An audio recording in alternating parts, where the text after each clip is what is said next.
You got it. Got it. That's the way? Here we go. Fine. Get ready.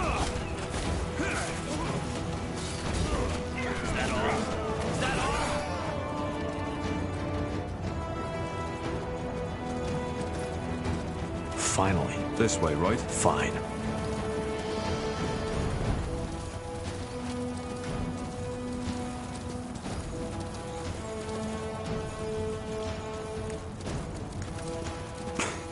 Blasted armor. All right.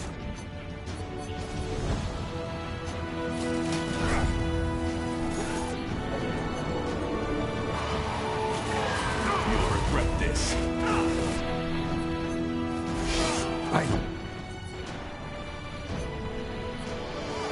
Get him!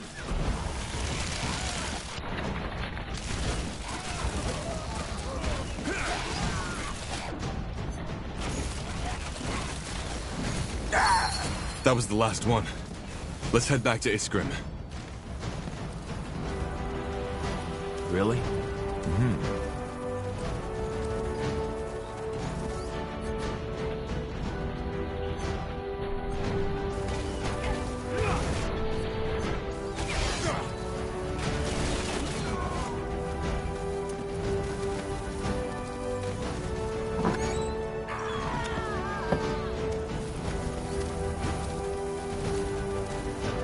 Sure.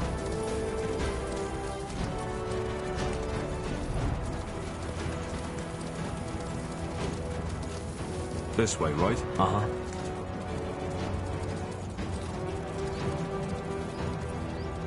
That's the way?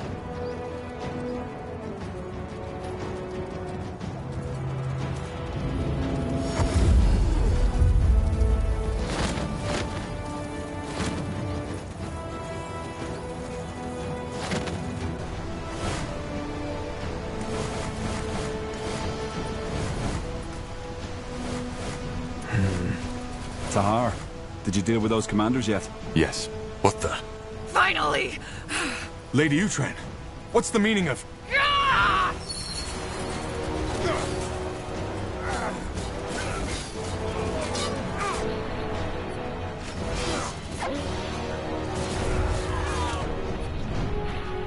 Ah!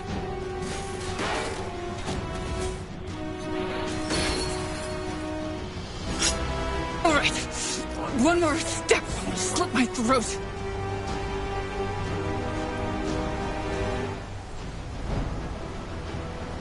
Tell me one reason I should kill you. Let me think. How about the fact that if I die, the Utran lands will fall into chaos and you'll have another civil war at hand? Just what you need right now, isn't it? Not to mention that the poor, precious Lord Marshal would be heartbroken losing his sister like that. I hate to say it, but she's right. We cannot let her die. I don't understand. Why did you betray the crown? Explain yourself. Explain yourself. Oh, Tahar, you must understand the situation. You're not in a position to give orders. So here's what's gonna happen. You will let me walk away unharmed. You can have my soldiers, I don't care. But if you make only one wrong move, I will end this by slitting my throat.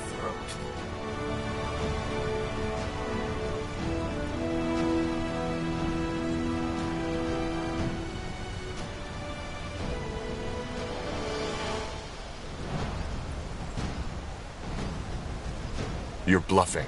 Try me. I don't get it. What in blazes happened to you? Who knows? Fine. Get out of here. A man of reason. One more thing, though, before I leave. What? You will repent. All of you. Nihav's hammer. What? I mean, what was that? That is... Wait, I have a theory. About what happened to Myra? Yeah, but let's talk about that later. I think this entrance should be safe for now. The Death Towers will make sure of that. Good work. That'll help us. We need to discuss things at the Nexus. Of course. Thank you again, Tahar. I'm glad you're back. What do you mean? She was possessed. This doesn't make any sense. I'm afraid it does. But again, I have a theory. The rune. While you were asleep, I tinkered with it a little. You think the rune has something to do with this? A rune. But it's probably best if I show you. Follow me, Tahar. I'm coming too. All right, let's see. Turn around. Tiara's breath. So, you get the idea. Mind control. Yeah. There are still some critical problems with it, and what I've done is far from what the Harbinger did with Lady Moira. But, Tahar, this rune, it has so much potential. If you thought what it does with the Godstones was fascinating, it's just the beginning. The Shapers, the Gazarlanthep, they knew their full potential. And this is the reason they were so powerful. Do you see it now? They... Have you lost your bloody mind? Stop that! Whatever it is! Stop it now! What? Stop it for fuck's sake! Fine. You're free. Go and take a nap. Unbelievable. This is unbelievable. So you actually possessed those men? No, I mean, yeah, the rune did. Look, Tahar, I know that I was maybe a bit too enthusiastic here, but can't you see the potential? Those soldiers, they do anything you command them to, without batting an eyelid.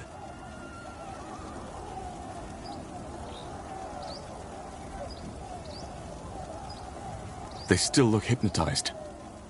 Are they free now? Yeah. It may take a while to recover, but tomorrow they won't remember anything. So it's not that bad. Who knows? Maybe they would have died in the fight if they hadn't been under my control.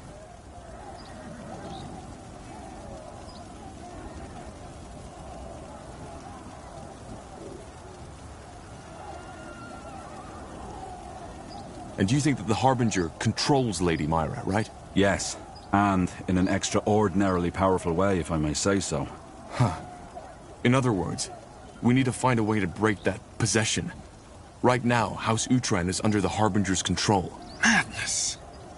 This is madness. Whatever it is, let's tend to the wounded first. We'll discuss everything else in the Nexus. Yes. Let's do that. So many casualties. I just don't understand. We just ended one war. Now the Harbinger starts another. Because he's a self-obsessed lunatic like most people? That's an easy explanation. Well, you can twist and turn it as much as you want, but that's what it boils down to. I'll take a look.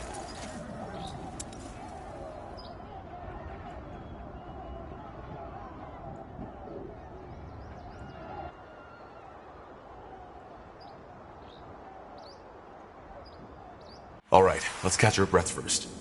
Angar, I'll talk to you when I'm ready to discuss the next steps. Good. I'll be waiting. Yes?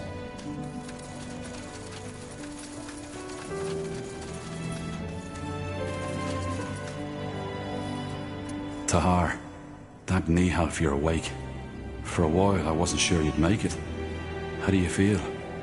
Out on the battlefield, we didn't really get the chance to talk.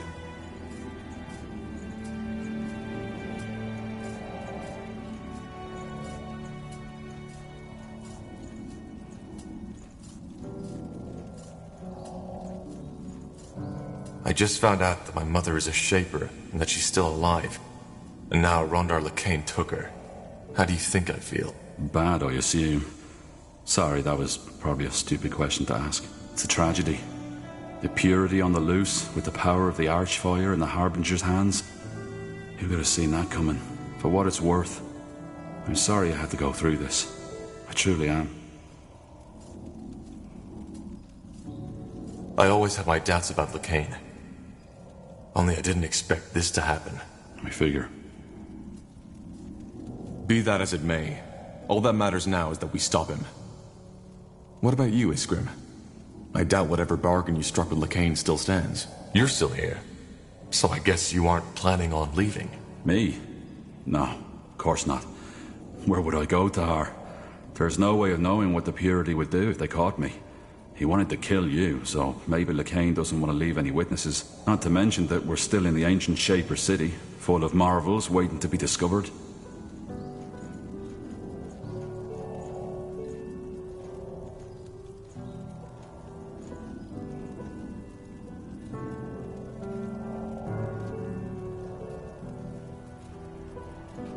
Well, I'm glad you're able to see it that way.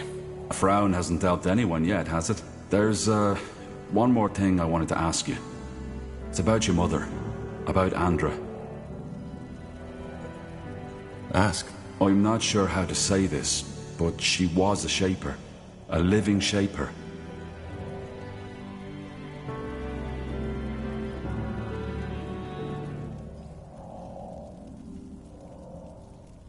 What are you getting at? All tragedy aside, you have to understand how fascinating this is. A Shaper who survived through the Aeons. And as if that weren't enough, you even turn out to be related. I have so many questions to her, so many questions. Iria said at the moment Andra and you melded, she made you see something. Fragments of her past. Now, I can't help but wonder, what was it? Did you see Mullendir in all its former glory? I didn't see anything. It's more like I suddenly have that sense of familiarity. Especially here. But that's even more exciting. She must have transferred some of her memories onto you. I wonder if that's part of this melding ritual. Look, Tahar, I'm not sure how to say this, but how would you feel about it if I examine her? There's so much we could learn from her, even if her mind has left her body.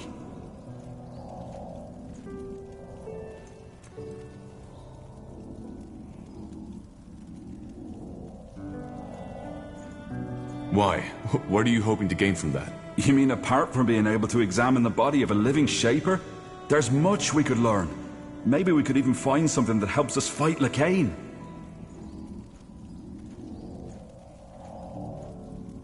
What do you mean by examine? We're not talking about a dissection, are we? What? No, of course not.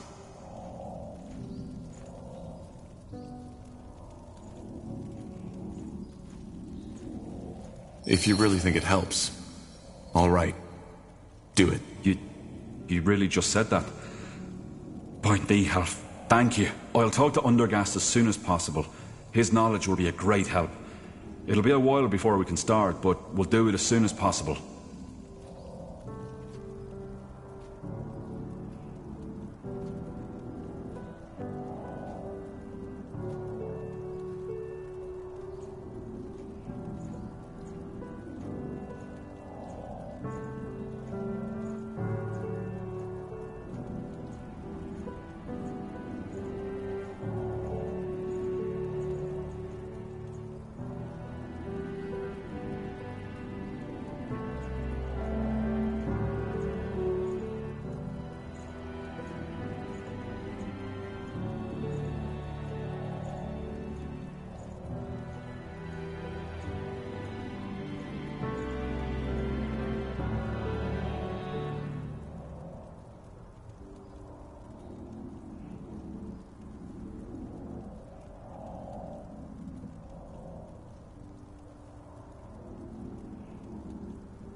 Let me see.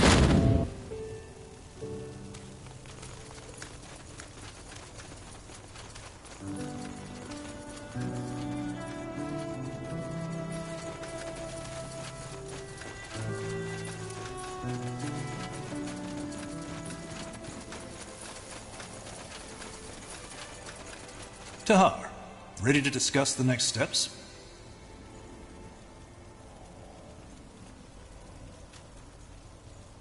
There's just one thing I still can't wrap my head around. How did Lakain become so powerful? How could he rally so many people behind him? The big question, isn't it? In the end, I think it boils down to the fact that he poured salt into the wounds the Mage Wars had left in Northander. You see, it's not hard to rally people behind you if they are desperate enough. He just gave them a simple answer to a complex question. And the people believed him. Though I don't consider him a pragmatist, he really believes in what he says, that Aeonia will return once mankind has repented, which worries me even more. There's nothing more dangerous than fanaticism fueled by magical power. Your father is the best example. I want to talk about Sentenza, his death. Well, what is there to say? As I heard the story, he didn't leave you much choice. So you're not angry? For you defending your life? No. I never understood why he was so obsessed with hunting you down to begin with. But he was acting on your orders. Well, yes, strictly spoken, he was. You were a traitor. Or at least, that's what we thought back then. That witch hunt in Iskander, the battle at the Eye, that was his choice.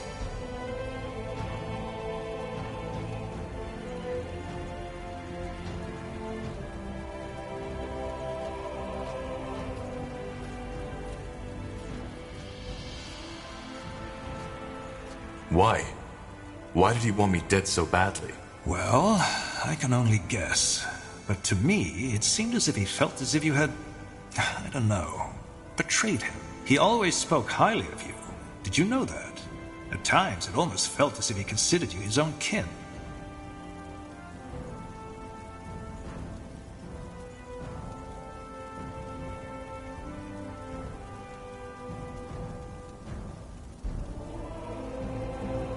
I thought so.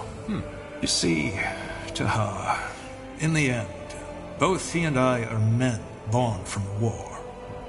Seeing people die at your command, hearing the widows and the orphans cry as a result of your choices, it changes you. You need to find a way to deal with it. And Sentenza did so by shutting off his emotions entirely. Or, at least, to the outside. But in the end, he always did what he thought was best for Northander. He saw the Harbinger's true face, even before he revealed it. And I brushed it off as his usual distrust towards anyone, which was, as you know, a fatal mistake. And who knows, maybe if I had listened, it would never have come to this. Without the Harbinger, I'd be dead. That's true. But this discussion isn't leading us anywhere, Tahar. You didn't tell me yet. How exactly did you get here? Weren't you in Greyfell when the Harbinger took over? No, I wasn't. Otherwise, I wouldn't be standing here.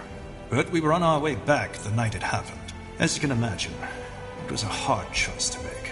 But eventually, I left my pride behind and realized attacking Greykeep with the little division I was traveling with would have been suicide. So you fled? We retreated. The rest is simple. We went to Iskander because we had heard the rumors about your army. There we met one of your scouts, and then the elven woman, Iria of Finon Mir. Oh, she decided to let you in? Correct. You know the rest. Your people were a bit distrustful at first, and I don't blame them. After all, they'd been fighting the Royal Army not too long ago. But eventually, they realized that we were on the same side.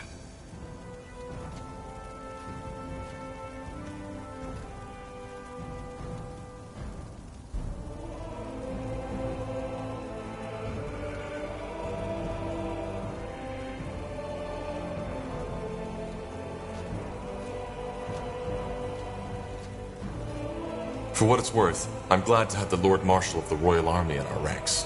Well, right now I doubt if I still deserve the baron title. Half of the Royal Army is gone, and I'm to blame. But I appreciate the sentiment. I am. Good. Then let's call your companions. Good. Now that you're all here, I'd like to plan how we proceed. As... Tahar, I think you should allow yourself some more rest.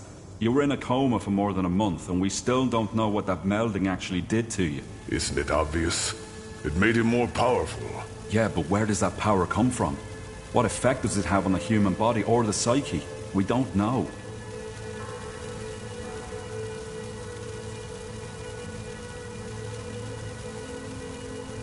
I'm all right, Scrim. Just trust me. Fine. And go on. Thank you. So, our objective is clear. We need to defeat the Purity of Light and save my mother. Angar, am I right to assume that Lacane made Greykeep his new base of operations? Correct. It's the center of his power, which is both good and bad. It's bad because Greyfell was built to withstand any kind of ambush. And why is it good? Because it also means if we succeed and reconquer Greyfell, we'll cut off the snake's head. Once we kill Lacane, the Purity will fall. However, there's no point in fooling ourselves. That battle for Greyfell will be bloody, and if we want to have even the slightest chance of winning, we need to join the remaining houses. Ultran, Hallett, and Wolfgar. Yes. If we put this army together with theirs, we might stand a chance. Also, you should see if you can strengthen the alliances you already have, Tahar. I have a plan regarding that, so we can talk further once this meeting has been concluded. So do I. All right. So where do we start? It's up to you. But before we can even think about arranging a conclave between the houses, we need to break that spell the Harbinger put on my sister Myra. Isgrim, any ideas? Actually, it should be simple. We need to find the one controlling her, take the rune, and, well, destroy it in the forge. And who is controlling her? What if it's the Harbinger himself? I doubt it. The manipulator has to be physically close to his subject, so it'll most likely be someone in Lady Myra's army. But your rune will react to another rune's presence, so once that person is near, you'll feel it. Good. Then I have a plan. The Harbinger has taken up position in Iskander, between the Utran and the Everlight border. You know that place, Tahar. It's where your father started his rebellion. The Loyalist camp. So what's your plan? We strike in full force and take the castle. He'll be forced to initiate a counterattack, and my sister's armies, the Utran army, will be the closest ones at hand. A bait. Yes, we hold the castle against the main army, whereas you, Tahar, and a small troop get behind enemy lines. You find the rune carrier and strike from the shadows. Obviously, you'll have to act quick. We can't hold against the entire Utran army forever. What if killing the rune carrier won't break the mind control? We'll just have to hope that doesn't happen. All right. So we take over the castle, wait for the Utran armies to cross the border, sneak behind their lines, and eliminate the rune carrier. And once Lady Myra is freed, we will try to gain the support of House Hallett and House Wolfgar. Yes, though we'll need to take care of something else before that. But let's discuss this when the time comes. Agreed. One more thing. This will be dangerous, and our original mission has been completed. In other words, if any of you are thinking of leaving, now is the time. Well, then we best get prepared now. I'll tell you when we head out. Understood. Tahar, I'd also like to talk with you if you have a moment. Corporal Tahar. A word, if you will? Who are you? Private Miller, Corporal. I'm from the Royal Army and came here with the Lord Marshal. We've captured someone who we suspect belongs to the Purity. He was seen in the deserted village outside this city, and he looks suspicious. He claims to be a simple courier sent to deliver a message to you, but we didn't want to take any risks. He's outside, near the entrance to the caves. I see. Thank you, soldier. Dismissed. Corporal?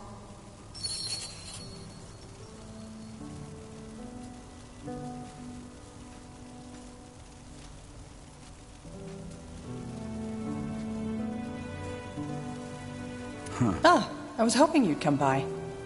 That was quite the surprise visit, wasn't it? The Harbinger couldn't have picked a better time for his attack. I guess you could say that. How's your injury? That blast from the barrier looked quite painful. The blast? Oh yeah, sure. I'm as good as new. One of the perks of being a light mage. Tahar, I'm sorry. For everything. What do you mean? Well, what you discovered in that dungeon. I didn't see that coming, honestly. I mean, I'd always felt you were different, but an experiment of your father? I would have never guessed. And now that bastard Lacane took your mother. It's just... one tragedy follows another. Now I feel almost ridiculous thinking about my supposed problems.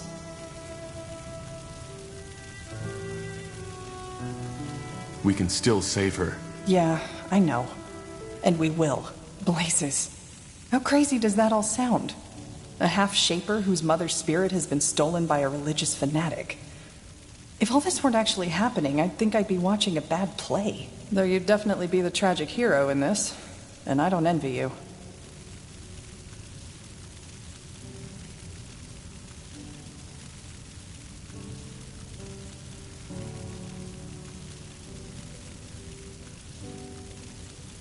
Problems are always subjective. I guess they are.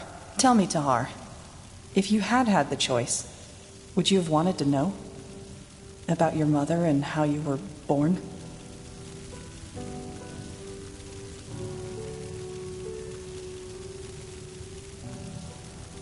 Well, what about you? Your father also never told you who your mother was. Would you want to find out? Good question. On the one hand, yes, I think I would. But then again, I never made any serious efforts to find out. I guess in the end it wouldn't have really mattered. She is dead, I know that much. And whether she was a priestess of the White Tree or a slum dweller, it wouldn't have changed the fact that she wasn't there when I grew up. But you're a different story. Your mother is still alive. And she's a shaper. I mean, doesn't that change everything? Would you really have wanted to know?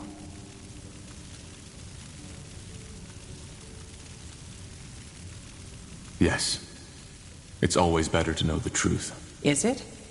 Sometimes I wonder if the truth doesn't just make it all worse. Anyway, shaper or not, it's good to have you back. Honestly, there were times when I was worried you wouldn't ever wake up again.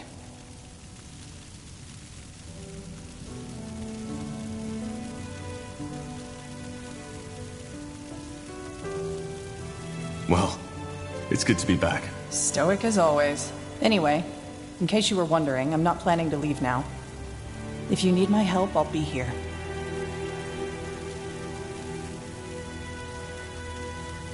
You don't need to stay. You know that, right? Our work with the Purity is over, and nothing's stopping you from going back on the road. Safer than mage-murdering Lightbringers, right? Look, unless you want me to leave, I'll stay, and I'll fight. And no, I'm not trying to sound heroic. Apart from the fact that there's worse company than you, the dwarf, and the others we picked up along the way, I can't just stand by and watch while those bloody fanatics do their best to plunge this world into yet another war.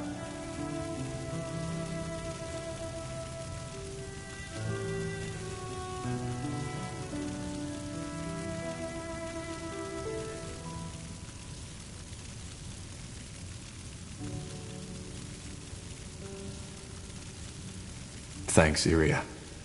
I really appreciate it. Great. And now that we've got that out of the way, you should get some more sleep. You still look like a walking corpse. Don't make a habit out of it. I'll talk to you later. If you Corporal? like. Need anything? I would still like to know why you stayed with us. You're insistent, you know that? But to be honest, I've been thinking about that since you asked me. Found an answer? 2 answers, actually. First one, you know already. I'm a fugitive.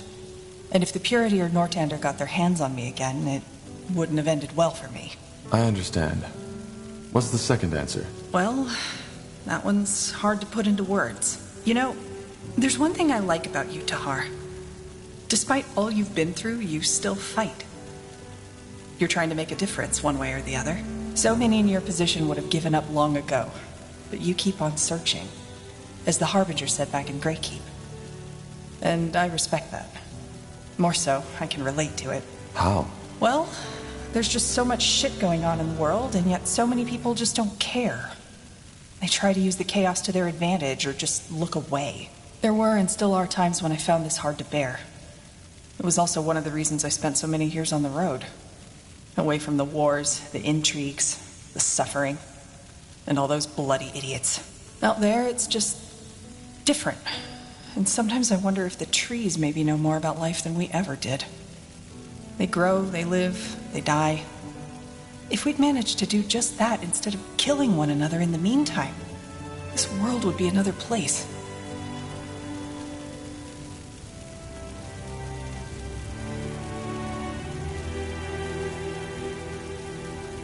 So you're here because you want to change things. Is that what you're saying? Change? No. I don't see how this world could or ever will be changed. But at least we do something. And, you know, there was a time when I'd forgotten that this was even an option. You reminded me of that. And that's why I'm following you. Now, please don't look at me like that. You wanted the answer, and that was my best shot at it. Now, let's get back to less serious topics, shall we? You never told me why you fled Finn and Mir. Fair enough. You've given me little reason to distrust you, so... Oh well. Let's just get this over with. I already told you about my father. How to him I had always been more of an asset. Well, after my father died, I decided to become a novice. A novice? Someone aspiring to be a priest of Ellen. I don't know why I did it.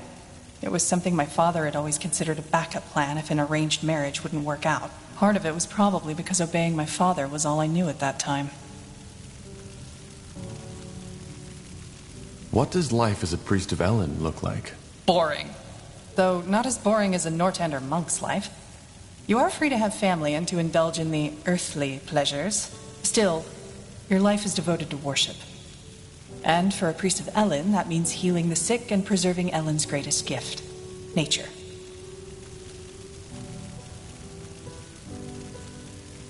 Was it difficult to receive the novitiate? Not for me. First of all, I was a good candidate. I was still very young, not even in my 30s. And I already knew a great deal about magic and healing. Secondly, I was, after all, pure blood. That helped as well. But something happened. Yes. In my first year, I fell in love. That crazy, hot-blooded, head-over-the-heels kind of love that the bards all sing about. The boy felt the same way, and for the next year it was, well, it was perfect. It was the two of us against the world. Maybe you know that feeling. What was his name? Doesn't matter.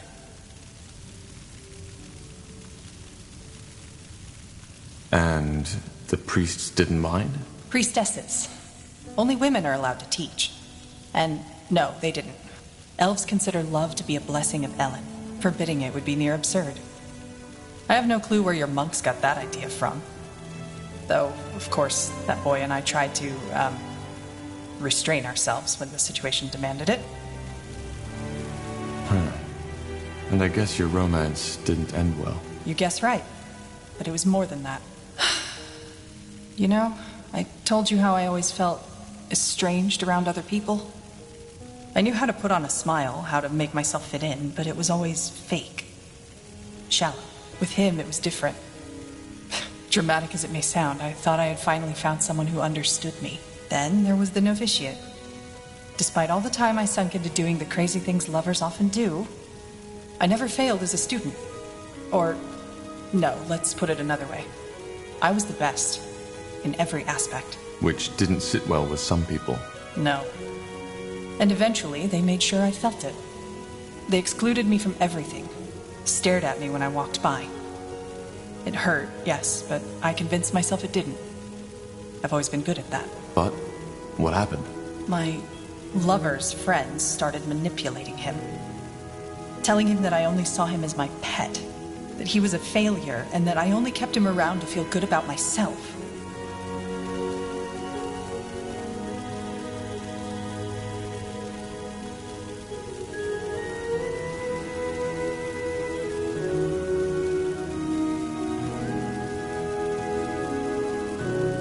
That's toxic. It was. And their seeds met fertile ground. You see, we novices all knew that only 4 out of 20 will be granted priesthood at the end of our training. And being a failed novice leaves you with a mark you'll keep for the rest of your life. It all looked peaceful on the surface, but beneath that it was an arena. And these other novices, they made sure my friend became aware of that fact. To him, I started being a rival as well. And do you want to know the biggest joke of it all? I didn't see it. The idea that, I don't know, that he would listen to them. That he would ever reach a point where he'd put what we had below his hurt pride and his fears. It never crossed my mind. So what happened? Well, he knew I was curious by nature, so one night when we were in bed together, he suddenly asked me if I wanted to go on an adventure. Of course I said yes. So we snuck out into the cloister's courtyard. It was beautiful. The night was cloudless, and the old oak, our cloister's shrine, had just begun to bloom. We made our way to the library building, but of course the door was locked. Out of nowhere, he pulled a key, grinning at me, and opened it. It was insane. As you can imagine, priests aren't known for being lenient towards these kinds of trespassings. We were risking our novitiate, and I didn't even know the reason, but I liked it. And we were doing it together, weren't we? It was exciting. He took my hand and we went to the High Priestess's office. We opened the door and went inside, and there he finally told me what we were here for. To open the grimoire, the High Priestess's spellbook. Whatever that is, it sounds like that was a terribly bad idea. It was. It was a stupid idea. And if I hadn't been so blind, so bloody naive, I should have seen it by then. But I didn't. What did he ask you to do? To open it and try to read one of the spells. He teased me. Told me that I wouldn't be able to do it. You know, saying it like that sounds so bloody stupid, doesn't it? But again, I was too blind. I laughed. I wanted to impress him, so I gave him a kiss. Opened the page and started saying the words. Long story short, I lost control. The spell was too much for me to handle, and it misfired. One moment I was staring at the pages, the next one, the library was aflame, and my lover was gone.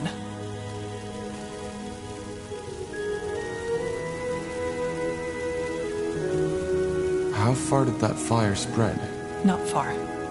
It was put out before it could do real damage. But, of course, that was the end of novitiate. I was thrown into the cell of shame and sentenced to 12 years of polishing prayer banks and cleaning floors in the shrine. Did you try to tell the priestesses the whole story? No, I just sat there and smiled. Of course I did. But my love had all his friends to back him up. To them, it wasn't even a trial. It was a feast. Your lover, did he regret it? I think so. The only bloody gratification I ever got from this. But even if he would have confessed and begged me to take him back, I couldn't have. All that connection, that trust, it was gone. Worse, it was tainted. But you never did polish those prayer banks, am I right? No. In the night after the trial, they still let me sleep in my chamber. Thoughtlessness, I suppose, or maybe they simply didn't care. I got my things, left, and never came back. So, here it is, the whole truth. No dark secrets, no assassinations, no necromantic rituals. Just a plain old broken heart. Compared with all that shit you had to go through, it almost sounds ludicrous.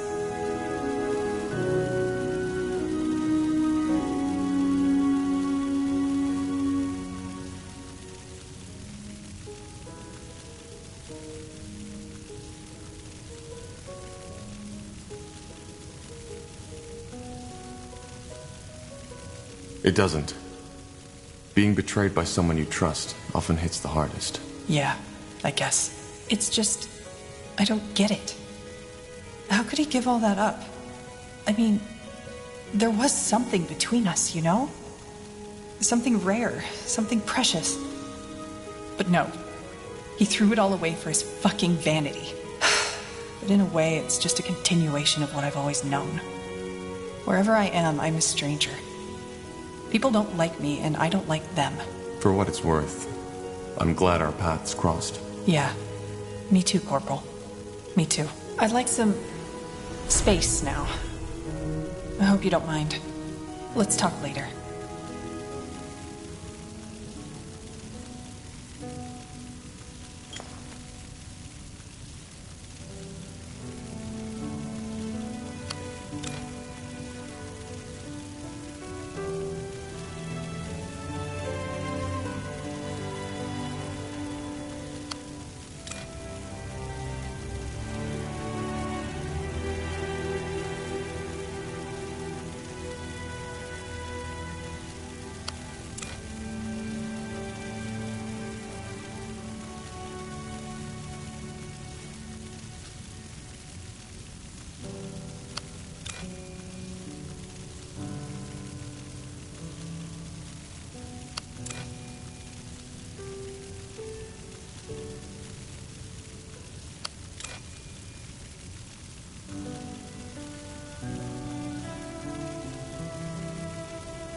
Sure.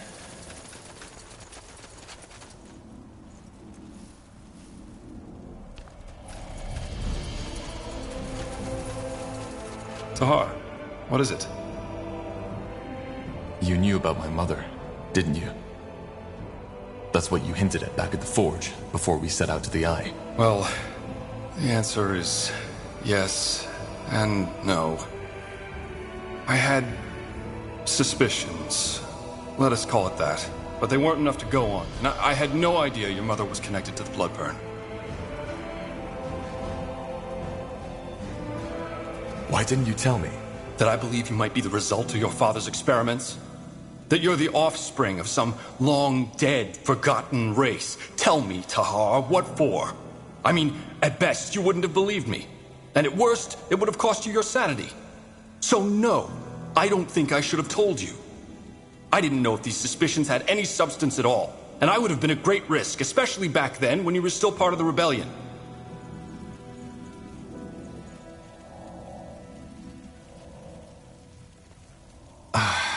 Where did these suspicions come from? Did my father tell you? No. And he never found out that I knew. Your father... I don't need to tell you how meticulous he was, do I? That's why he always kept notes of his experiments and studies. I found one, a notebook. The story's actually quite simple. Your father had gone out to meet with Aeolot Iskander, and had tasked me with cleaning up his laboratory. Really? He never let me into his laboratory. I know. And he wasn't exactly trustworthy towards me, neither. But you know Asamo. His mood was never what you'd call stable. One day, he'd think the entire rebellion had schemed against him. The next day, he told us that we'd change the world.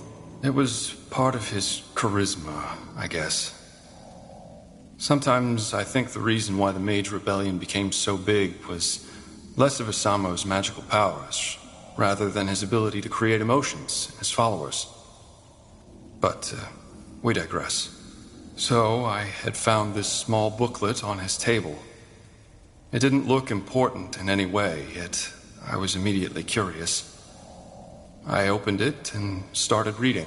What was in there? His experiments in the eye. The ancient woman, as he called her. Your creation, these waxwork figures which he tried to infuse with life. It was disturbing. And at the same time, fascinating, as you can imagine.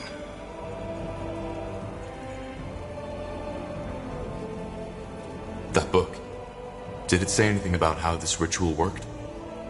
Andrew said something about how the Shapers conceive differently.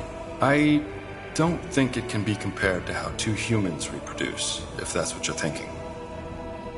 But as for the details, I don't know. As I said, I barely had 1 hour. And I only got to the chapter about you in the very end.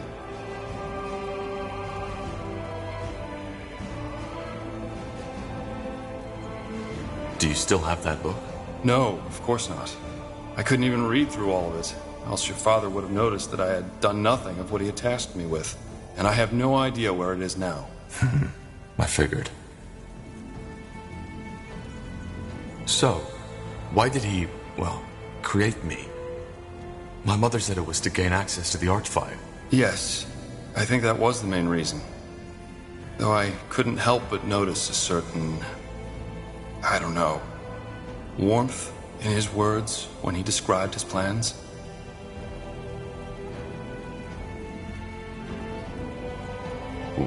Warmth. I guess I should feel honored. Yes. Sounds cynical, doesn't it? Still, I don't think you were just a tool to him. You weren't. Tell me, Tahar, knowing all that, how does it make you feel?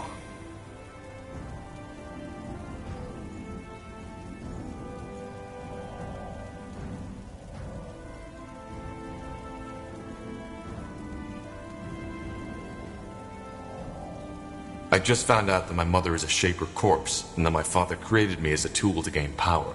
How do you think I feel? You're right, I'm sorry. It was a stupid question to ask. Either way, I think we both need some time to think. As I said, Tahar, I'm sorry that I didn't tell you earlier, but I simply didn't know what to do.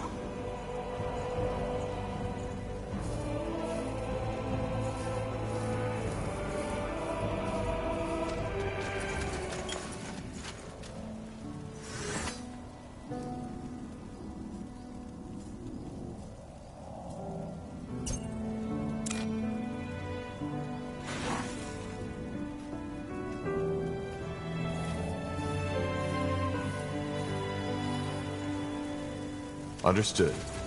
Will do.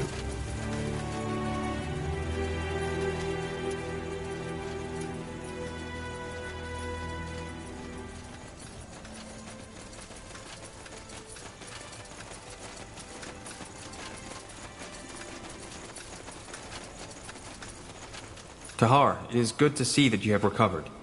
This place and these people lack guidance without you. They did? Yes. The Lord Marshal tried to assume control, but as you might have expected, he did not have everybody's support. I was even fearing an internal power struggle, and I'm glad it did not come to that. I must say, Tahar, your mother, she is remarkable.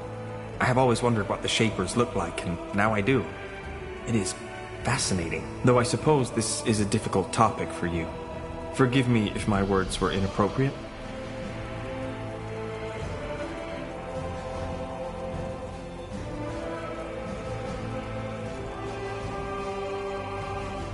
It's all right. Good. Is there anything else you wanted to talk about?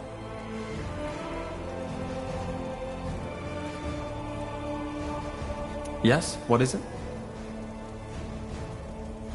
So, Undergast, when you told me about your split with Lena, I got the feeling that you were more than just colleagues. You are asking if we were in love. Am I correct? Well, yeah, I guess.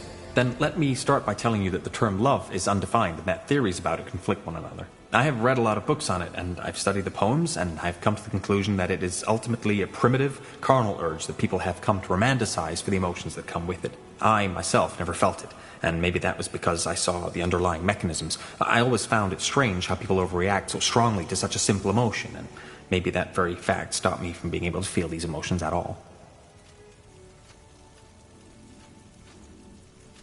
Well, what are the underlying mechanisms? The desire to reproduce with a fitting mate.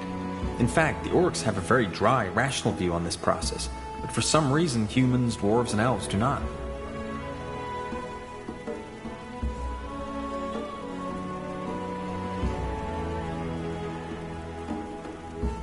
Love is more than just that. Well, most people would agree with you, and I'm certain that in your subjective experience it is.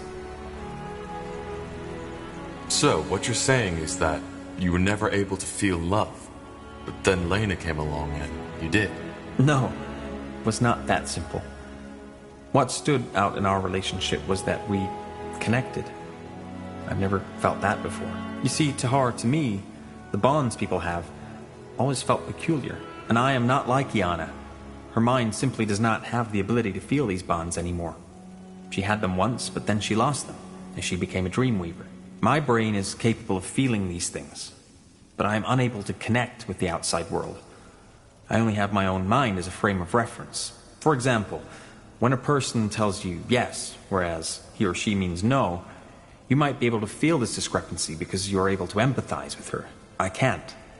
To me, this person's distress would make no sense whatsoever. But then there was Lena. For some bizarre reason, she understood me and I understood her. Or at least, I thought that I did.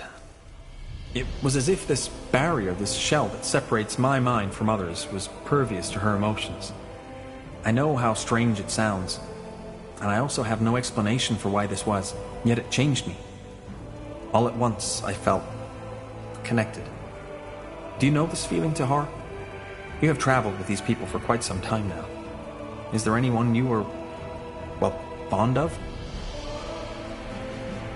Well, yes, there is. I see.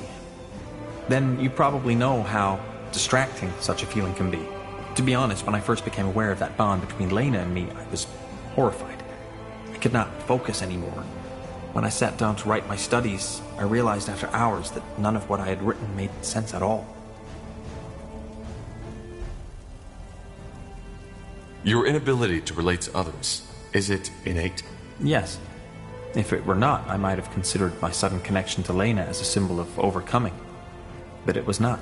Even though I felt connected to Lena, I was still unable to feel the same way towards others. This is what deeply confused me.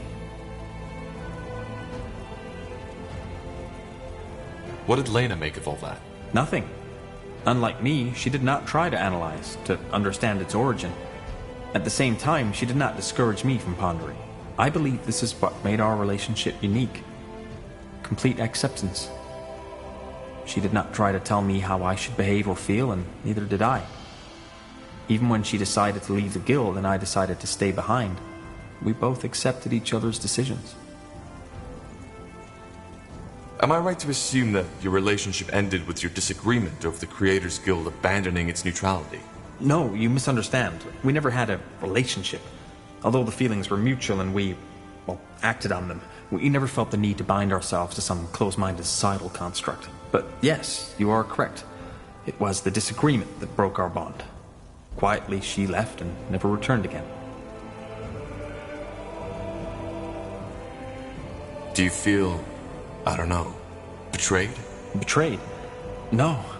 By betrayal, people usually mean when someone behaves contrary to what they agreed on, or more often than not, as they would like that person to behave. I always found the word to be very misleading. Desires, wishes, and urges are natural things, and I always found the usage of such heavily judgmental words to be very childish. Lena did what she thought was right, and so did I. I have not and will never blame her for that.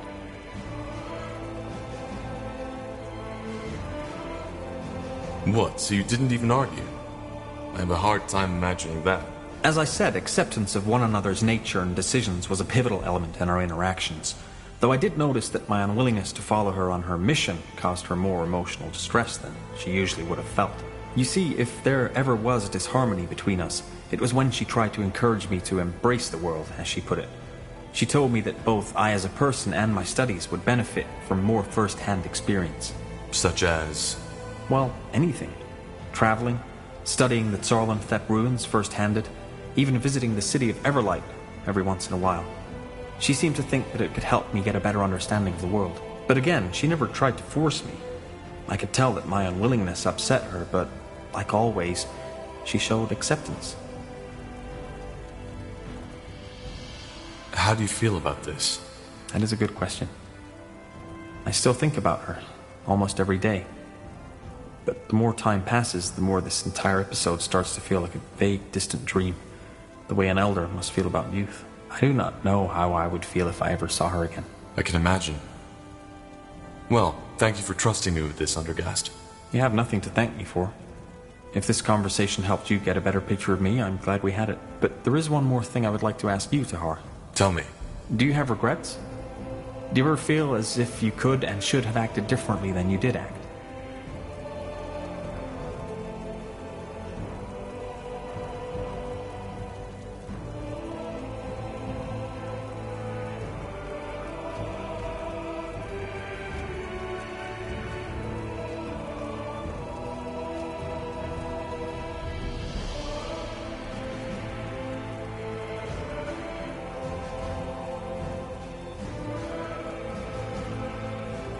I've lost count. I understand. You see, I've never told you this, but I find your resilience to be remarkable. How so? Well, it is no secret that you have endured a lot of pain, especially your early childhood must have made a mark on your psyche. But still, you did not give up.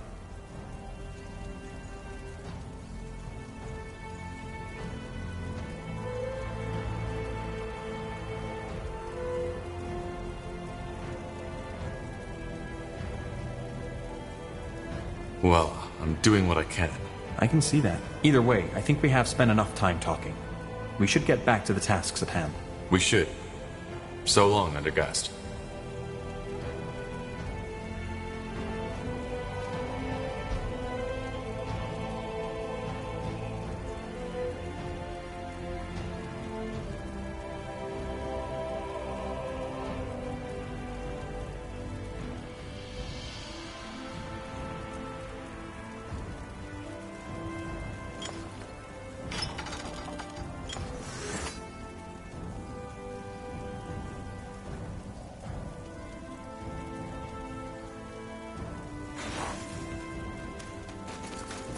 Got it.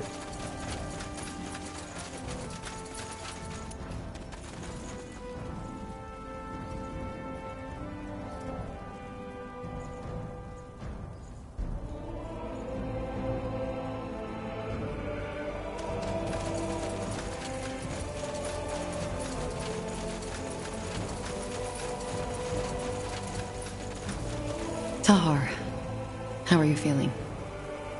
To be honest, I thought you were dead. While you were in that coma, I was unable to read or feel any thoughts and emotions emanating from your spirit. You were like a corpse. I'm still trying to make sense of what happened. Yes, it must be confusing. There is something else I would like to talk about. Maybe you have guessed it already. Your friend. Now you know what killed him. Her. She was a woman, and her name was Mila. But yes, that's right. Now I do. It was your mother. The Shaper.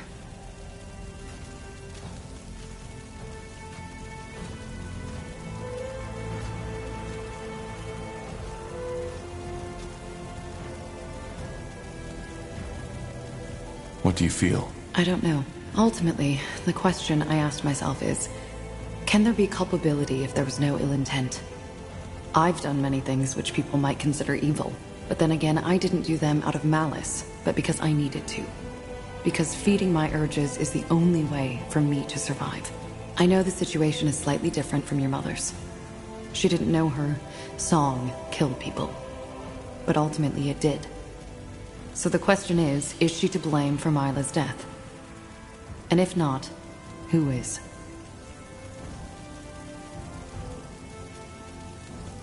Why does it matter? It doesn't matter. But I would still like to know the answer.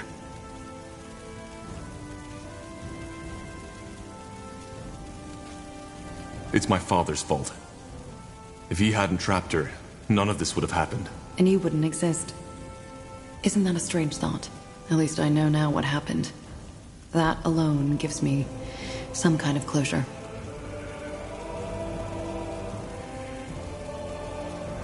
Do you hate me now? Or my mother?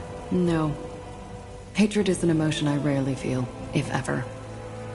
If anything, I feel grief that the person who was dearest to me died such a pointless death. I see. And what now? Will you stay? Yes, I will.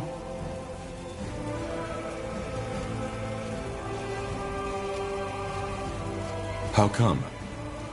You found the answer you were looking for, and the blood burn has been stopped. Yes, it has. But the truth is, I wouldn't know where to go. All my contacts know me as a traitor by now. I suppose I could start over in another city, or maybe even another country, but quite frankly, I don't see the point. All along the way, my life has revolved around the gratification of my urges. Until Myla came along. And even then, the emotions people usually associate with love were different for me, and her both. So why leave? Fighting on your side is as good as any other option I have right now. Also, feeding my urges is a lot easier in times of war. There was more than enough blood in the past weeks, and there will be more up ahead. I can feel it. For what it's worth, I'm glad that I can count on you. It's good that you feel that way. Let us talk later if there's something to talk about, Tahar. Thank you for your time. Yes, Corporal? How can I help?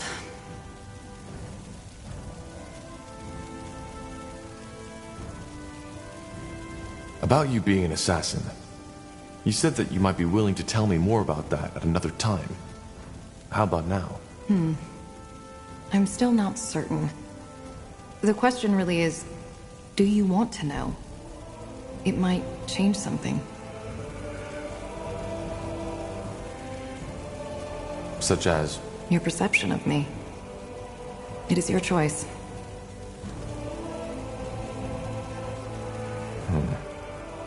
Then maybe we should leave it like that. Probably. About you being an assassin. You said that you might... I'm still not certain. The question really is, do you want to know? Well, I wouldn't have asked otherwise. Tell me. All right. Where should I begin? Do you remember what I told you about that man who bought me from the Greyfell Bazaar? My owner? I also told you that after an incident, he discovered my talents and made me an assassin. I remember. But what does that have to do with your morality? It's complicated. The incident took place at a festivity. A lot of highly influential people were there, servants of the crown, wealthy merchants, nobles. My master knew all of Greyfell's elites. As always, at these festivities, it was my, and the other slaves' responsibility to ensure the guests' well-being. It must have been close to midnight when a man took me into his chambers. I'd learned to play along years ago, because resisting only made it worse. This time, however, was different. For some reason, that man wanted me to tell him that I loved him. I did, but he kept on telling me that I should say it like I really mean it. When I couldn't, he got angrier and angrier and started choking me. I had almost lost consciousness when I felt something break. I don't know how else to put it. It was as if my mind simply cracked open, like a crystal ball smashed against a mirror. And all of a sudden, that man and I weren't separate entities anymore. I don't follow. My magic, my dreamweavery, that's when it broke free. You probably don't know this, but the only way to become a dreamweaver is by shattering your mind. You are opening yourself to the thoughts and emotions of others, but you lose your own.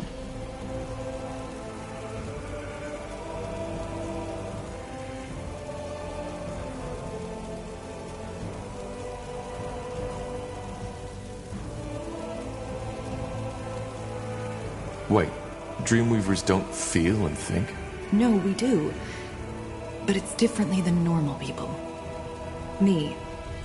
The Iana you're talking with is the result of long work and studying of human behavior. I know how to blend in, to seem like I'm just like you. But the world inside my head is an entirely different one. Again, it is almost impossible to put into words if you're not a Dreamweaver yourself. What happened to the man? I killed him. It wasn't a conscious choice, looking back. I even think that shattering my mind was my body's way of ensuring survival. I closed my eyes, reached out for the man's mind, and just crushed it. The man gasped, lost balance, and fell right off the bed. He wasn't dead yet, but unable to move. Like a puppet rid of its strings. At first I was disoriented. But then I felt it, for the first time. The urge. To kill him? Yes. To massacre him. Hear his screams. To see his life taken by my hand.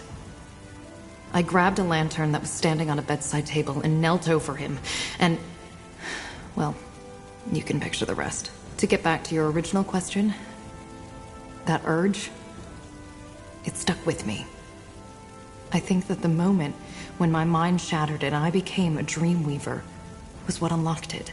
Ever since then, I've found violence and bloodshed to be ecstatic, erotic even.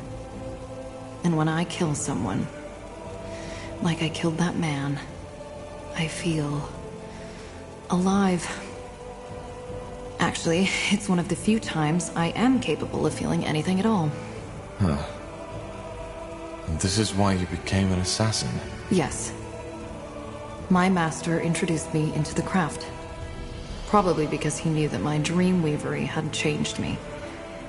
I wasn't just a slave child anymore. I was a weapon now. More than that, even. I needed what these new tasks my master sent me on provided me with. It had become a basic need of mine. Of course, I briefly considered changing my profession after my master had his accident. But I didn't. Killing is something I need, as much as a child needs the love of his mother. If I don't feed my urge, I will die. Not physically, but mentally. I just know this.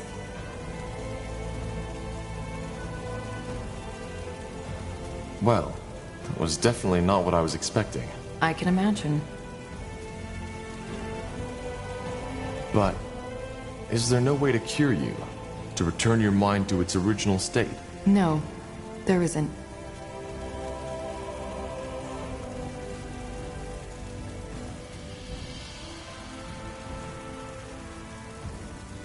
That's a lot to take in. I know. Now tell me, Tahar. Do you regret asking me this question? Knowing all this, do you think I'm a monster?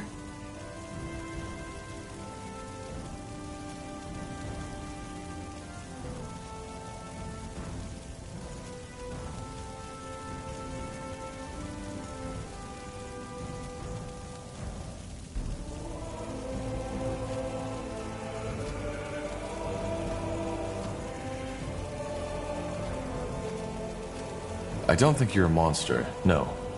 But I can't understand how you can choose to give in. As I said, it's a matter of survival. But I understand why you would feel this way. Anyway, I would like some time for myself now. I hope you understand. Huh. Yes, Corporal? How can I help?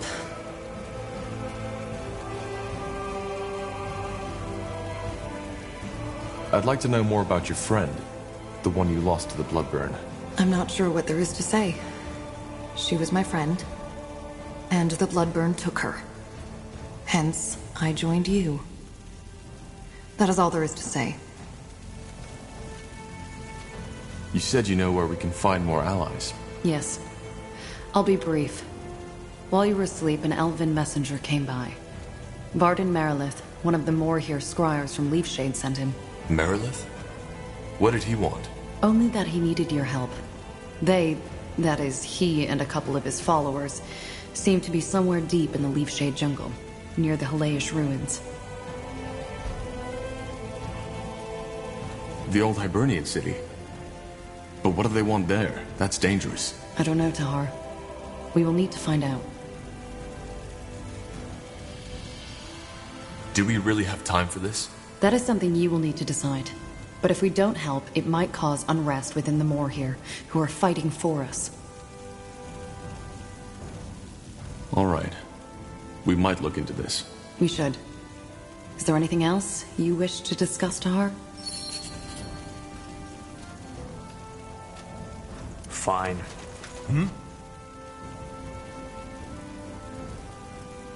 Tell me, Angar. Do you regret helping the Purity, now that you've seen their true face? That's a hard question to answer.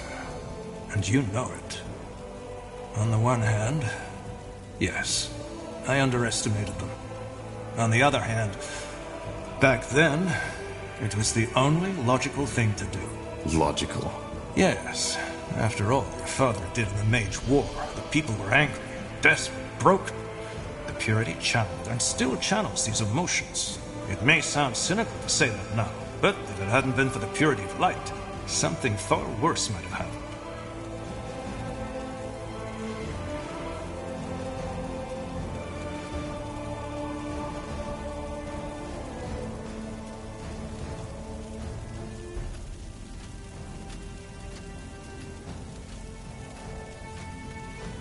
Worse than a mage genocide? You let the Purity murder hundreds of mages. Most of them were war criminals anyway. They would have been sentenced to death no matter what. But that is not to say that my decision to give the Purity of Light that much power came easy. I'm not free of self-doubt and empathy, Tahar, even though it may seem that way to you. However, I will not lie. Mages are a problem, and something needs to be done about them. If we don't, it is only a matter of time until a second Isamo Tahar will appear and once again plunge the world into chaos.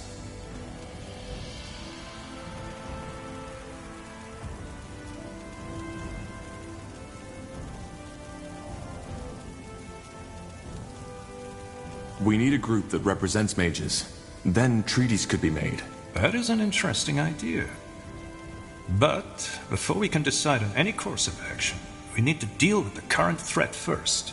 But to return to your question, all I did was take every factor into consideration and decide accordingly. You did the same, more than once. I've heard of the trail of destruction you've left behind on your journey. Many people died under your command.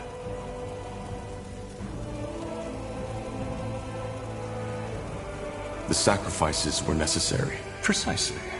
What I'm trying to say is, there might have been a better way to handle things, but I did not see it.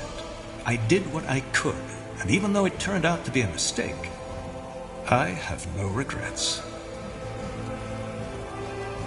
I wanted to talk about Leonon.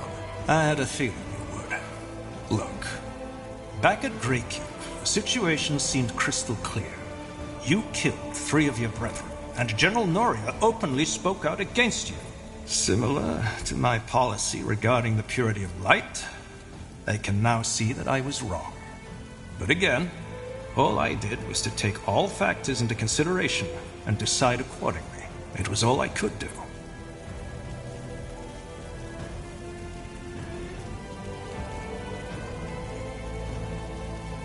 You also could have used common sense. I risked my life to help Northander back when I turned to my father. Why would I now suddenly start massacring Wolfguard soldiers? You're right. I should have taken that into consideration. Either way, you've been pardoned. And more than that, now we're fighting side by side against the real scourge of the Empire. I don't hold any grudges against you. And I can only hope you feel the same.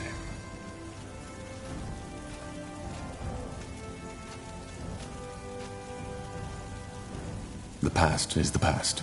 It is indeed. Did you ever think about what would happen if the Queen never wakes up from her coma?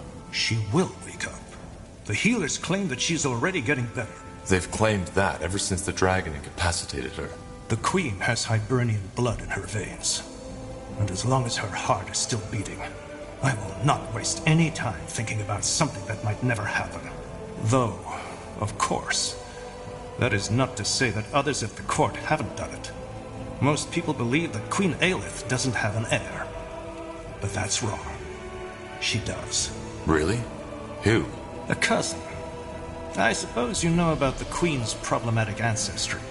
The ability to give life has always been impaired in her bloodline, which is why she does not have any brothers or sisters. However, it was rumored that her uncle, Anno Aelith, left an heir before he died.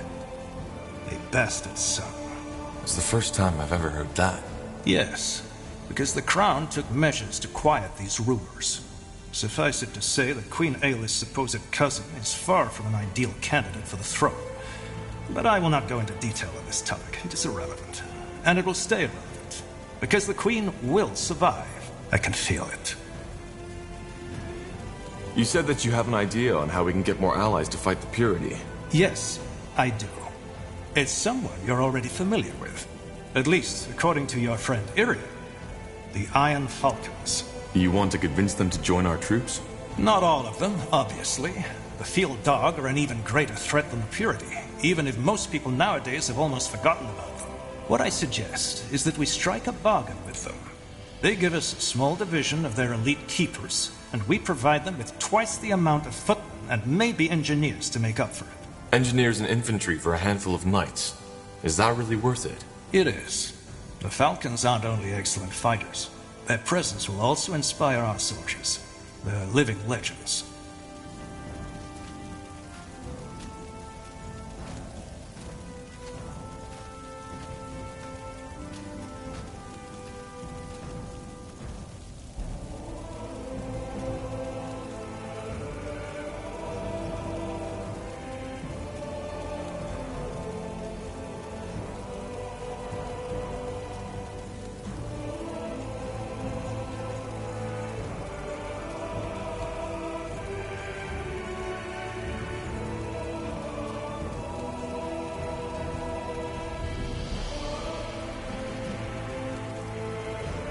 That's not what it seemed like when I was there. High Keeper Aranor almost lost the tomb just because she was too stubborn to cooperate with the Deathmen. Well, given that the latter now fight for the Harbinger, her mistrust wasn't that unjustified, don't you think? But still, you make a fair point. Keeper Aranor is complicated. But if what the elf told me is true, she learned her lesson. All right, it's worth a try. When do we set out? Whenever you want. Thanks to these Godstones, it won't take us long to get there. So I'm not expecting this mission to cost us more than a day, 2 at most. We should probably take some troops with us, just in case the canyon is still unsafe. Fair enough. I'll let you know when we go. Good.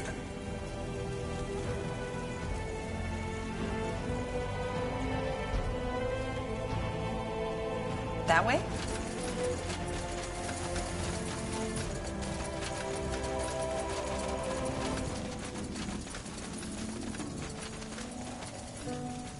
Understood.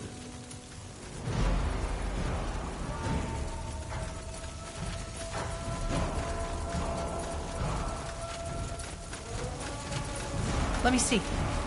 So you made it after all. Not bad. You didn't think I would? No. That sleep you were in. I didn't feel that there was any life left in you. But then again, you always were damn hard to kill to begin with. That new energy inside you, though, that's a different story. So you can feel it? Oh, that's like standing in front of a bonfire and being asked if you can feel the heat. Yes, Tahar, I can. Anyway, in case you're here to ask, we're staying. So, you'll help me fight the Purity? You make it sound as though this thing is somehow your responsibility. It isn't. That fanatic, with his idiotic stories of the All-Father's return, is out for all of us. Especially the orcs, or the other members of the dark races. So yeah, the Fire Wielders will stay. That's good news. Thanks, Gore. Don't mention it. Anything else? Now would you look at that? Regarding this rain you told me about, I want to talk about it. I'm not supposed to, but I don't know. I trust you, Tahar, and I've kept silent about this for far too long.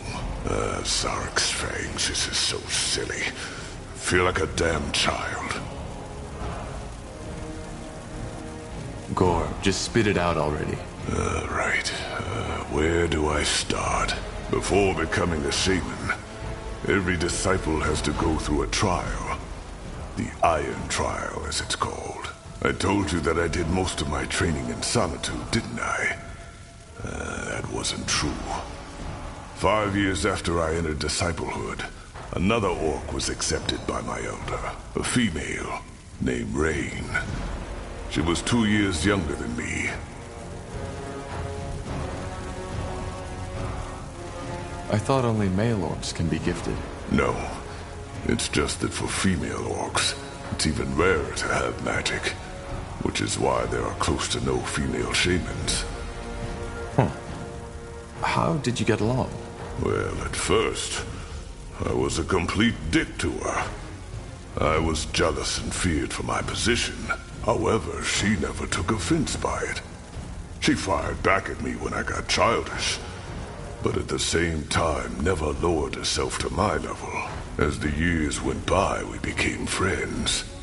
And no, there was no courting or mating involved, if that's what you're thinking. She was more like a sister to me, and one who, unlike my true kin, understood me. Those years in the Orcish steppes, they were special. We spent days, weeks out in the wild, doing whatever our elder tasked us with.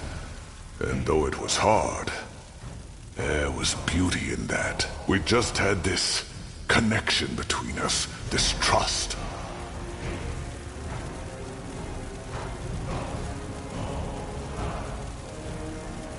Sounds like friendship to me. Yeah, friendship. I never had a connection like that again, and I rarely talk about it. The one time I did, the orc I told it to laughed right in my face. He thought it was ludicrous, a male spending time with a female who wasn't his mate. Stopped laughing when I broke his nose.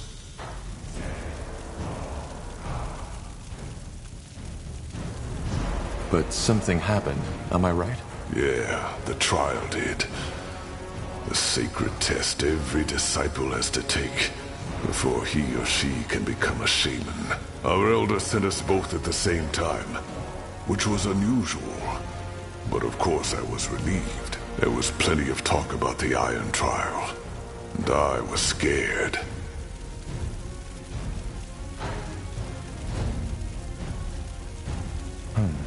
How did Rain feel about it? Same as I. Believe me, Tahar, only a fool would have entered into the trial with a smug smile on his face. We knew what was ahead of us.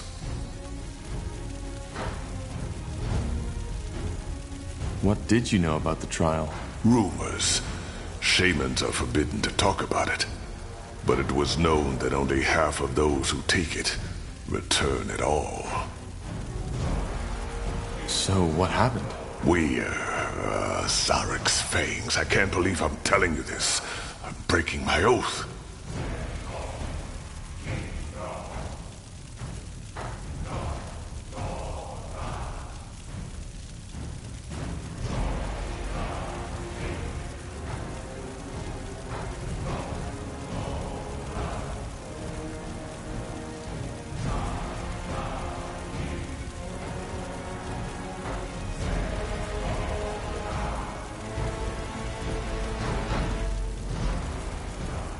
Don't do anything you'd regret later. I won't.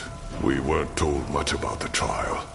Only that we'd have to venture to a cave, far up in Barga Gore. They also didn't tell us how to get there. Only that Zarak would guide us. And he did.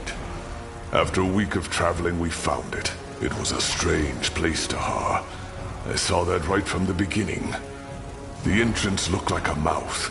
The rocks surrounding it like the bones of an old, forgotten beast.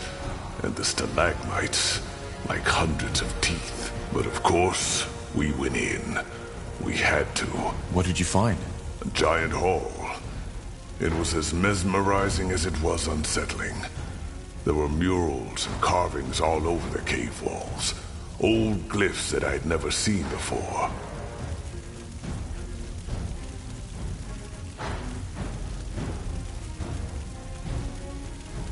Shaper glyphs, maybe? No, not Shaper.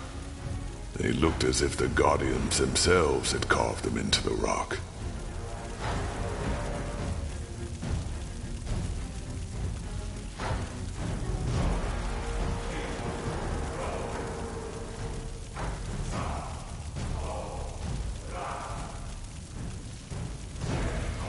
Interesting. What else was there? Nothing. That's what baffled me. Apart from those murals, the hall was completely empty. And for some reason, the ground in that hall was completely smooth, like polished stone. There were braziers, one in each corner of the hall, and they were burning brightly. Rain was as confused as I was. But nonetheless, we entered the hall. And that's when the trouble began. Because all of a sudden, the exit was gone. No magical noise, nothing. Just in that moment when we looked the wrong direction, it disappeared. And instead of it, we were looking at another wall.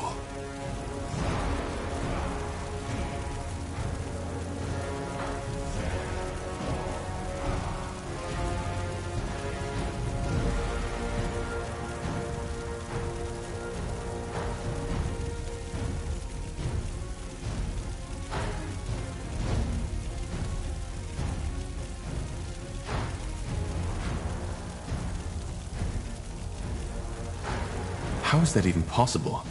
Maybe it was an illusion. That was our first thought too, but it wasn't.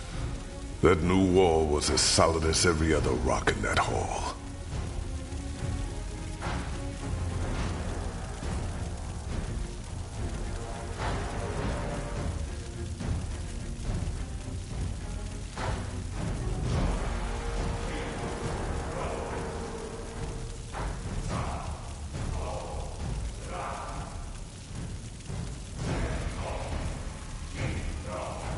Strange. What did you do? Well, after we calmed down a little, we assessed our situation. We figured that this was the Iron Trial, and that it was our task to find another exit. So we started looking. But it was pointless. There was nothing. We couldn't even hear the wind anymore. For the next 14 days, we were trapped. We couldn't make that wall disappear, and no matter how long we studied the glyphs, how long we prayed, nothing happened. On the 5th day, our provisions had come to an end, save for half a skin of water and a handful of jerky. On the 8th day, it was all gone. Blazes. How did you survive? I'm getting there. As you can imagine, the thirst was the worst. It drove us mad, and we searched every corner of that goddamn hall for just a drop of water. Not that we hadn't looked before, but as you know, hope dies last. Have you ever had thirst, Tahar? Real thirst?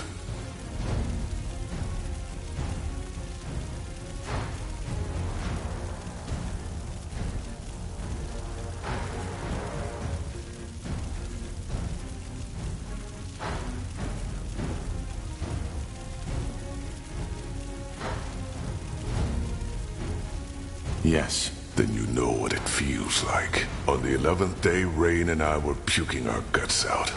Our skin had literally started to crack, and I felt as if I was burning from within. On the 12th day, we were only an inch from death. That's when the dream came. A dream? Yes, a shared dream, almost like a vision. We were still in that hall, Rain and I, but we were out of our bodies, floating like spirits. At first I thought we had died, then I saw what was different. The floor was full of blood, and that blood was burning. The murals and glyphs had started moving, twisting, like shadows dancing on a wall. That's when I first understood what they were depicting. For some reason in the real world, I'd never been able to. What did they depict? It showed what was expected from us, what we had to do to get out. Sorry this isn't easy.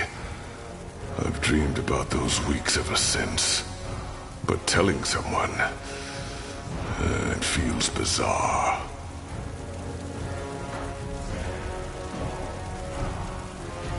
If this is too hard for you, we can stop. Nonsense. I started, so I might as well finish. Zarek demanded a fight. Either one of us died by the hands of the other, or we would die there together. The Iron Trial. We were never both meant to pass.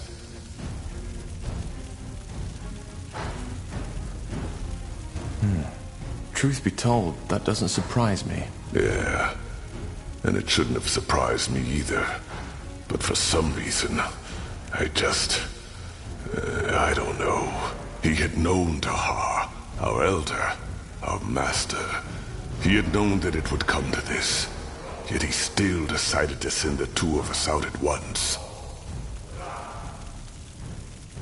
So you fought each other?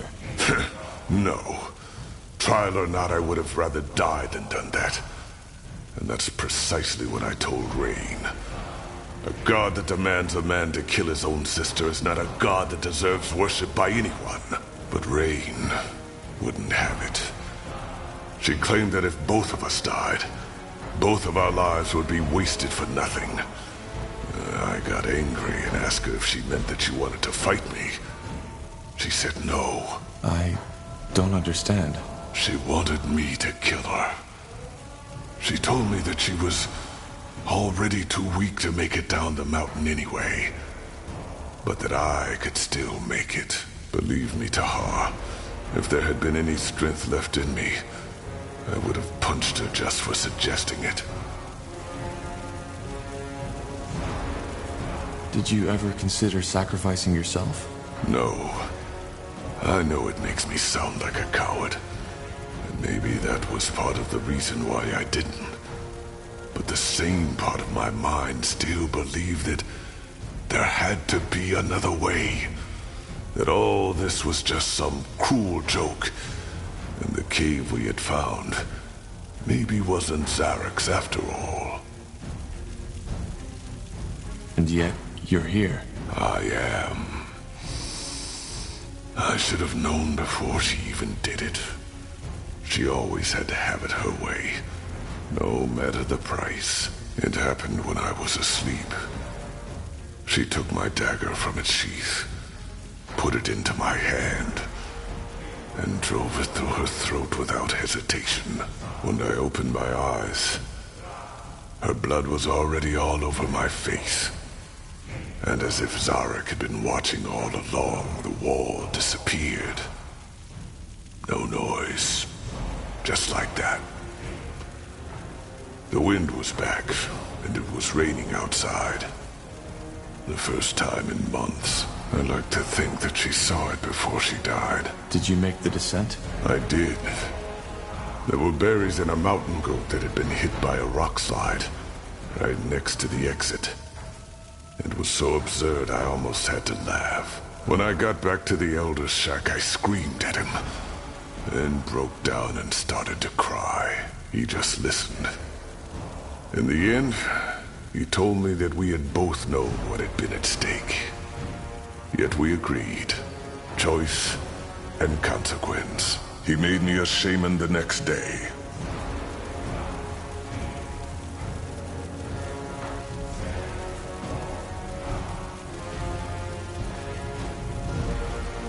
That's cruel. Maybe. But without cruelty, there isn't life. Don't you too send brothers and sisters into battle, Tahar? Children, fathers. You do it because ultimately, you believe the outcome will lead to a world more desirable. It was the same with Rain and me. We wanted to be shamans, Zarek's chosen, and we both paid the price.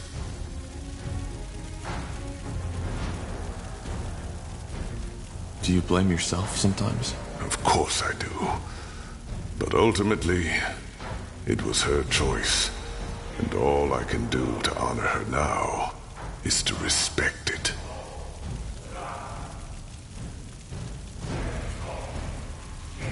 I see.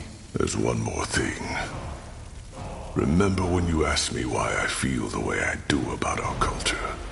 Why I think we orcs should strive for more? It's Rain who made me realize that. Most orcs would have fought each other in that cave, to the death. But she didn't. Instead of submitting to her primal instincts, she made a sacrifice. One that I could have made too, if I hadn't been such a coward. Blazes, it feels strange to have told you all this. But, I don't regret it. Well, thanks for trusting me with this, Gore. Let me have some time for myself right now, all right? I need to think.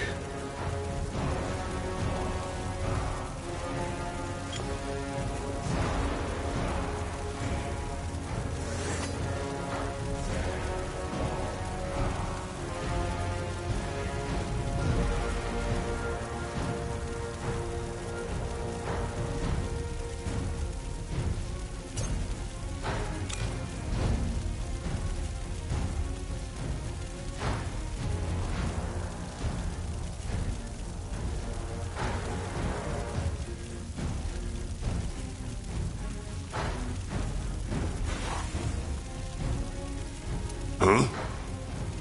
You said you know where we can find more allies. Yes I do. I'll make it short. The Ash Reavers have invaded the foot of Barga Gore. If we defeat them and their leader, like we defeated Krell, their soldiers will join us. The Ash Reavers? I'm guessing that's another orc tribe. Yes, you already met them, back at Farland's Hope. They are a very violent tribe. A lot like what Krell wanted the Fire Wielders to become. And they are nomads. They never stay in one place for more than a couple of moons, which is why their city is basically a movable fortress. So, we head back to Barga Gore and defeat them. Sounds simple enough. Well, yeah. Except for one thing. Kagan, the Ash Reavers chieftain. I think this invasion is about more than gaining new territory. It's personal. He despises me. And that's putting it lightly. Why? Because you killed Krell?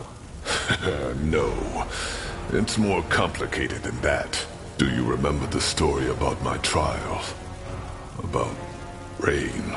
Yeah, I do. You took the Shapeshifter's trial together, and she sacrificed herself so that you could live. Yeah, she did. To get to the point, Kagan is Rain's true brother. To this day, he thinks that I killed her. Did you ever try to tell him the true story? We only met once.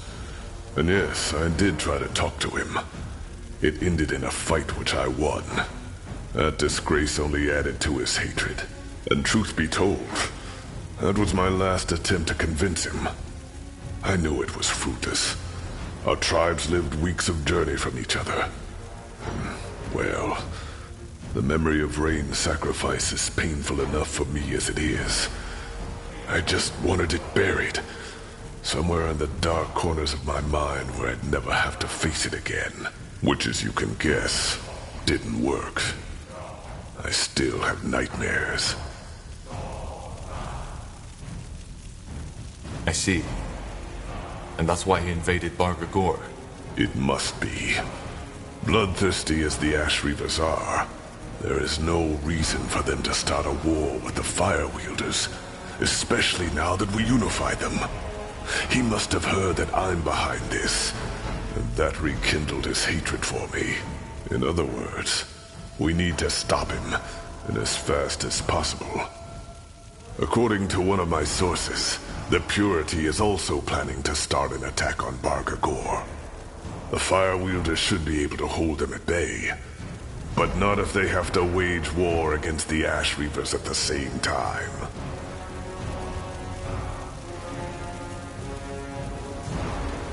Why is the Purity attacking Bargagor? Isn't it obvious? To eradicate us. Just like the Dark Elves, we Orcs are a creation of the renegade gods. So we aren't even given the chance to repent. Lakain's war doesn't stop in Northander, Tahar. He plans to take on the entire world. But that's crazy. He must know he can't win this. Does he? He's a fanatic. He thinks Aeonir is acting through him. I promise you this, Tahar. Even the moment your blade is at his throat, he'll think he can still win. He has completely lost his grip on reality.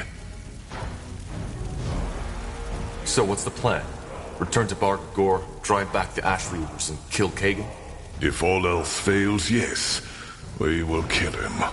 For the sake of my people, and for our cause. But he's Rain's last living kin. So I want to first try reasoning with him instead. There must be a way to convince him that I'm not a liar, that I didn't kill his sister. All right.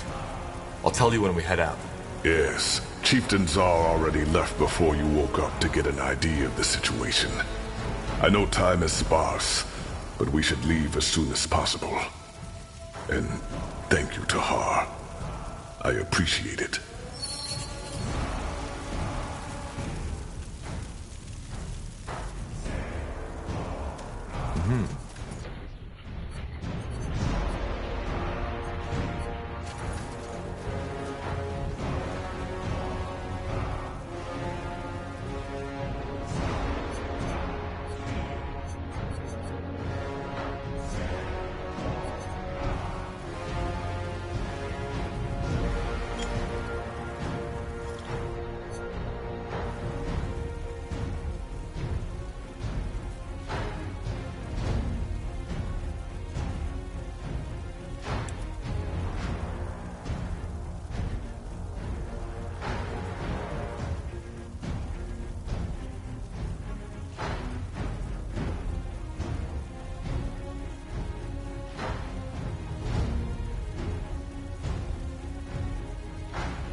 Here we are again.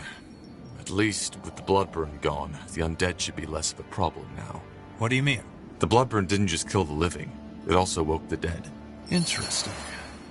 Well, let's head to the fortress. I'll do the talking once we get there.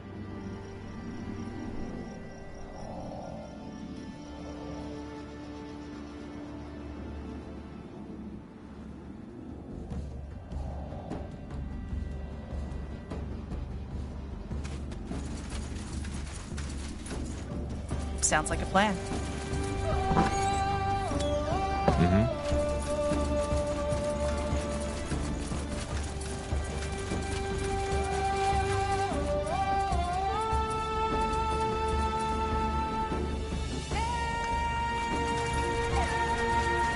Understood.